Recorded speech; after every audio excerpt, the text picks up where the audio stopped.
Olá, sejam bem-vindos de volta a esse vídeo aula do professor Jean, oficina e aula de História. Sejam bem-vindos. Nós estávamos falando em aulas anteriores a respeito da pré-história, que está situada lá no princípio da linha do tempo, não é mesmo? E nós entramos na outra parte da linha do tempo, fizemos uma transição para o período antigo, não é mesmo?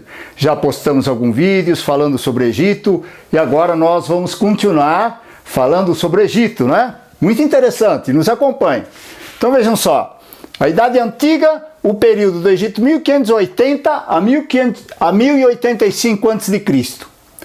A forma de administração dos egípcios, dos faraós, nas áreas dominadas ao redor, sim, porque o Egito, para se tornar um poderio, para se tornar uma força politicamente falando, inclusive no poderio militar, eles tinham que fazer dominações ao seu redor, da mesma forma que o antigo Império Romano também usou a mesma forma, né? Então vejam só que esta forma de administração egípcia, ela é o protetorado. Então vamos ver o que é o protetorado, não é mesmo? O protetorado é uma forma de governar ao qual eles fazem, né, uma aliança com os chefes locais. O que quer dizer isso? Vou dar um pequeno exemplo. No partilhamento da África, os ingleses acharam melhor governar com o próprio rei que estava lá. Então eles fizeram uma aliança, por exemplo, eles foram na área de Benin, foram naquelas áreas onde estavam situados os Yorubás, inclusive outros lugares também, e aí eles faziam uma espécie de acordo com o rei. Eles davam, por isso o nome protetorado, eles davam a proteção à região, e davam de um tudo daquilo que eles mais precisavam, e em troca eles faziam o escambo, né, que é justamente a troca de mercadorias, né, por isso que eles recebiam também escravos e essa questão toda aí. Então o egípcio também já se utilizava lá naquela época, né? Eu trouxe um exemplo aqui mais para frente, né, num período, como é que se fala, entre a Idade Moderna e a Idade Contemporânea, mas nós estamos falando do período antigo, lá no Egito. Então o Egito já usava essa forma de governo que é o protetorado. Ele já se instalava em regiões, né, onde eles dominavam e faziam um acordo com as pessoas que eram os chefes locais, né, que eram reis, que eram, enfim, os monarcas daquela região. E assim, eles não precisavam ficar assim constantemente, mas sim, eles dominavam o líder, dominavam o monarca, dominavam o rei dessas regiões, né? Então, tirada a dúvida aqui do que é um protetorado, vejam só, qual era o objetivo do egípcio da dominação? É trazer riquezas, né? Principalmente as minas de cobre, as minas de ferro também, né? Minas do bronze, né? Dessa constituição do cobre com estanho para a formação do bronze. Enfim, tudo isso era riqueza, gerava riqueza para o poder egípcio, né? E traziam também escravos, porque vejam só, escravos é que movimentavam as construções de monumentos, as construções de pirâmides, as construções das esfinges, né? Nós sabemos que a beleza arquitetônica do Egito, né, ela provém da massa de trabalho, né? Não existe realização sem a massa de trabalho, ou de uma forma ou de outra, não é mesmo? E tem que ser. Fazemos a criação, não é mesmo, mental daquilo que objetivamos e nós necessitamos dessa força de trabalho para a realização dessa criação, né? E vocês que me entenderam, então por isso, riquezas e escravos, resultado, notável desenvolvimento do Egito, né? E aí nós vamos acompanhando, me acompanhe. O faraó Menófis IV, casado com a rainha Nefertiti, aconteceu nesse período a revolução religiosa e política. Vejam só, esse Amenófis IV, ele resolveu se bater de frente com os sacerdotes, no qual a religião era politeísta, pois cada sacerdote cuidava de um determinado deus, né? Então veja só, eles tinham um poder, né? Eles, aliados entre eles lá, eles eram o poder. Então o rei, o faraó, O rei e faraó é a mesma coisa, né? Então vejam só, o rei e o faraó se submetia ao poder religioso. E aqui ele fez uma revolução. Ele falou, olha, para mim derrubar e afastar todos esses sacerdotes da política, eu vou ter que dar um basta neles. Como eu vou dar um basta neles? Eu vou trocar o tipo de Deus. E o Deus maior como divindade era Amon-Ra. Era esse Deus maior. E ele trocou o Deus, instituiu essa revolução religiosa, expulsou os sacerdotes, instituiu como é que se fala? O Deus maior Atum, que era representado por um disco solar. E vejam só, ele trocou o nome também.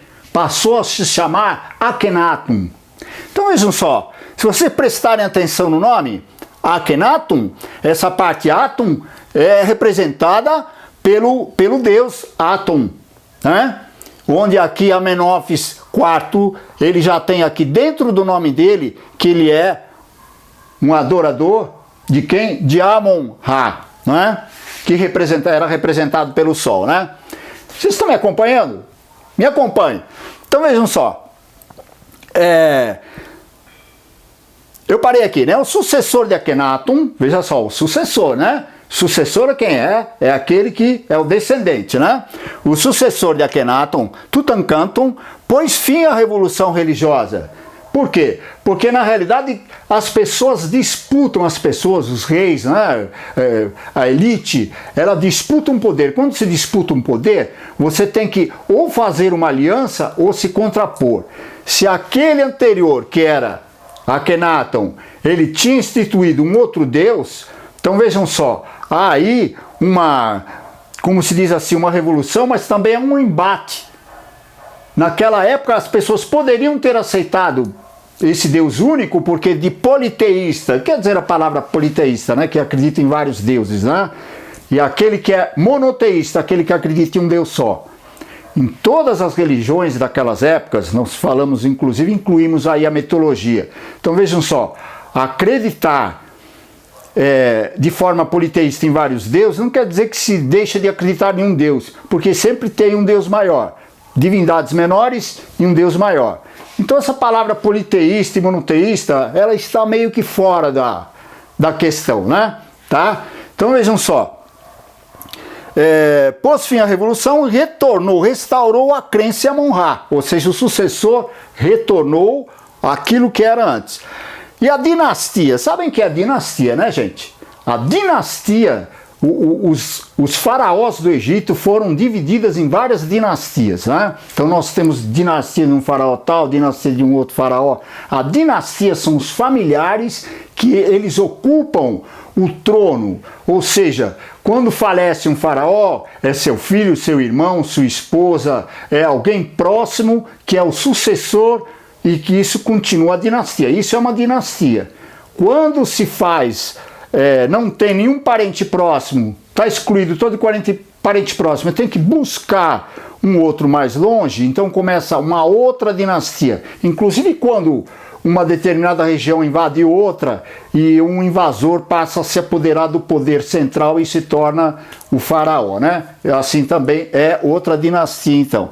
Então a dinastia de Ramsés II, 1320 a 1232, teve muitas dificuldades.